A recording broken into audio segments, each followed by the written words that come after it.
Hello, my name is Shannon Farrell, and I'm going to go through a little bit of an orientation on what to expect when judging speeches. So the scorecard that I'm going to go through in just a minute is the same scorecard that we have reviewed with the students who will be giving speeches, and we just really want to make sure that that information is very consistent because what you have been told is what they have been prepared in what to expect and how to do their best in giving their speech. So we'll just go over those in detail. The first thing we've talked to them about is being neat, well-groomed, and appropriately dressed. And so this is the only category of the 16 that you will judge that only gives you two options. You can either rank them a 4 or a 5. Now 5 is always the best, and in every other category it goes down to 1, which is the lowest. But in this instance we don't know what their means are, and so we don't want to penalize anyone's dress code based on what they may or may not have. So in essence, if they come to school looking like a regular day of school and not a contest day for speeches, probably just rank them a 4. If they're dressed up and look really nice, then you're going to want to give them a 5. The second category is introduction, gets audience's attention and introduces the subject. So obviously, we want them to capture your attention from the first word, that first sentence of their speech. And if they do this well, then you will give them a 5. If it's average, a 3. If they don't do it well at all, you might mark a little lower. Clearly heard and volume is the next thing on the scorecard, and basically I tell them, you want to make sure that your friends in the front row can hear you as well as your friends in the back row. So if you have any trouble hearing what they're saying, if they're not audible enough, please don't give them a 4 or 5, mark them down and give them some comments in your comment section. Always keep your comments positive but constructive, and we tell them that we want them to grow and be able to read those comments, see their scores, and pick up and do better next time. So this is definitely an educational experience, and we want them to learn from this. So please leave comments. The next item is easy to understand. So if in any way they are having trouble articulating their words, if they're kind of mumbling, maybe they're nervous and it's running together, that's going to count off a few points. So you want to be able to understand the words that they are saying to you, and if they've articulated that well, then you'll go ahead and mark them at a 4 or a 5. Speech delivery, too fast, too slow, or just right. I kind of tell the kids that they really need a combination of all of the 3. So when they have points that they're very excited about emphasizing, they probably want to talk a little bit faster because they're excited and they want you to really capture, what they're trying to get at. But there are other times when they might need to slow it down, give some moments for whatever they are saying to sink in, and speak a little slower.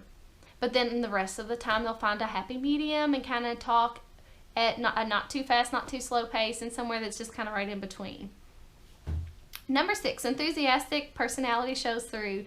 So as you can imagine, most people don't love giving speeches, prepared speeches, and especially these young kids that are doing this in front of their own classmates. I mean, it's difficult and it's a challenge. But I tell them, even if you're faking it, look like you're having a good time, because obviously that's going to have the judges more engaged, the rest of your class more engaged, and they're more likely to score high. So we hope that they are enthusiastic, we hope that they show a lot of personality, and it's a fun personality, in which case we want you to reward them accordingly with a higher score. If it seems real monotoned, or you can clearly tell that if they're not having a good time, then they'll need to be marked off at a lower, even 1 or 2 or 3, and just kind of encourage them in the notes that they had a great speech, but they really would have done better had it been more peppy or more upbeat kind of deal. So we want to really encourage them on that. As far as the next item, which is eye contact with the audience, I tell them, as hard as it may be to look people in the eye, they do need to look around the room and try to make eye contact with everyone. Obviously, they can look at other points, the forehead or whatever that makes them comfortable, but they do not need to be staring at the ceiling or looking down at the floor or continuously reading their notes. If they are doing this and it's a continual thing, give them a 1. If it's, way more than you'd like to see, but it's not terrible, 2 or 3. If it's just a little bit more than you'd like to see, you really would have wanted them to look up and been more, speaking to their audience, then that's probably a 4. If you really think they're right on and they're looking around very well, whether they use their notes a time or 2 or not, go ahead and give them a 5. That leads right into our next one, which is effective use of notes. So they are not only allowed but encouraged to have note cards, and their speech will be written on that. I tell them to use it minimally, so if they just need help recalling what the first word or 2 of the next paragraph is, or if they have a really big word that's going to be hard to remember how to pronounce it unless they're reading it. Like, absolutely, that's what those cards are for. So even if they do that a few times through the speech, they can still get a 5. Now, if they're reading sentences at a time, or if they're frequently looking at their cards, that's where you need to dock. If they read their entire speech off their card, they get a 1. And they need to be noted in the comments that, you know, those cards are there for help, but they really need to look up and engage their audience.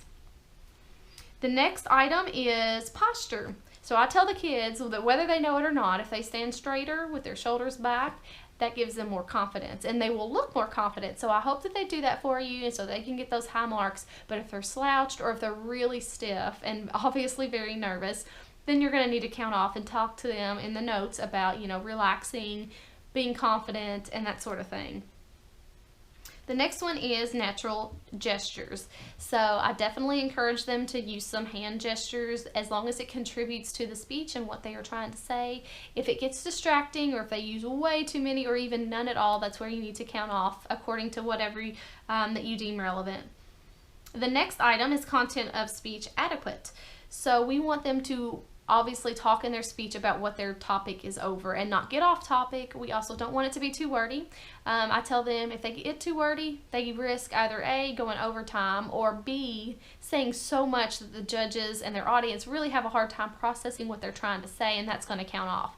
If they say too little, they either risk going under time, or the judges hear this speech and really don't learn anything. And so if that's the case for you, then they need to be counted off because they should have had more content in their speech. So those are all things that you can point out in the comments, and then you can score accordingly 5 through 1. Main points organized, that's number 12 on your scorecard. Basically, we want them to keep things chronological, whether it's somebody's lifespan or it's a process of how to do something. We don't want it to be like a pinball machine where you're really trying to keep up with where they're going and you're having difficulty doing so. We want, for number 13, speech flow, we want you to be able to tell that they've practiced and that it goes as smoothly as it can, and hopefully no unnecessary pauses. You know, that's what's going to rank high, and if there's a lot of pauses or if it's not real smooth, then that you'll need to count off accordingly, and just kind of encourage them to practice a little bit more. And especially, maybe they practice a lot at home, but they never did it in front of others. That makes all the difference in the world. So those are little comments that you can pass along to them. Number 14 is use of correct grammar and vocabulary. So they have worked, hopefully, for a couple of months with their teachers and with parents even on putting together the speech. I hope grammar is not an issue, but if there are grammatical errors that they say in their speech, then they need to be, you know, counted off accordingly. That's completely up to you as to how much you count off. It may be, you know, for every single error is a point off, or you may think, well, you know, it's a handful before I get a point off. As long as you are consistent with yourself, that's all that matters. It does not matter if your scoring looks similar to the judge that'll be sitting right beside you. We hope to have 2 judges in every setting. That does not matter. Always be consistent with yourself, because in the tabulations room, I'm going to be taking an average of your scores and the other judges' scores, and that average is what's going to be ranked with other classmates. So staying consistent with yourself is the key. Number 15 is speaker retains audience attention. So I tell them they can do an awesome job and come out of the gate with a really great introduction, but if they get monotone or they kind of get quiet or whatever, the speech gets worse as they go, then they didn't retain their audience, and so it's not nearly as effective. And if that happens, then you guys will need to count off some points and explain to them a little bit maybe why that happened. But otherwise, if it's a really great speech from front to end, you know, that's going to be the 4 and 5s for that category. And then the final category, the final category on the score sheet is conclusion, and I talked to them about keeping it very short, concise, interesting, and final. So we don't want it to be one of those speeches that they kind of finish talking and we're sitting there thinking, are they finished or did they just forget what comes next?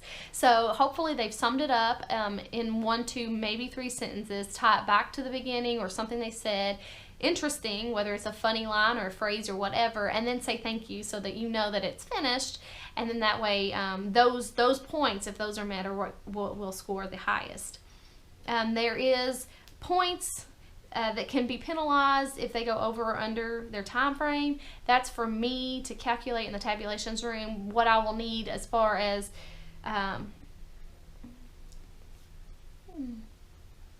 so as you go through the scorecard with each kid, it's just very important that you have 16 circles. Whether it's a 5, 4, 3, 2, or 1, that every category has been judged by you. We want lots of additional positive constructive comments. And then the last thing that you'll need to do in the room is just keep time of their speech. So we will provide stop clocks. You may also use one on your phone or bring one of your own, but that time has to be recorded on the sheet. And then in the tabulations room, I will take care of if there are any penalties for having gone long or too short. And then I'll take care of also adding up all the 5s, 4s, 3s, 2, and 1s to figure out what their actual score is.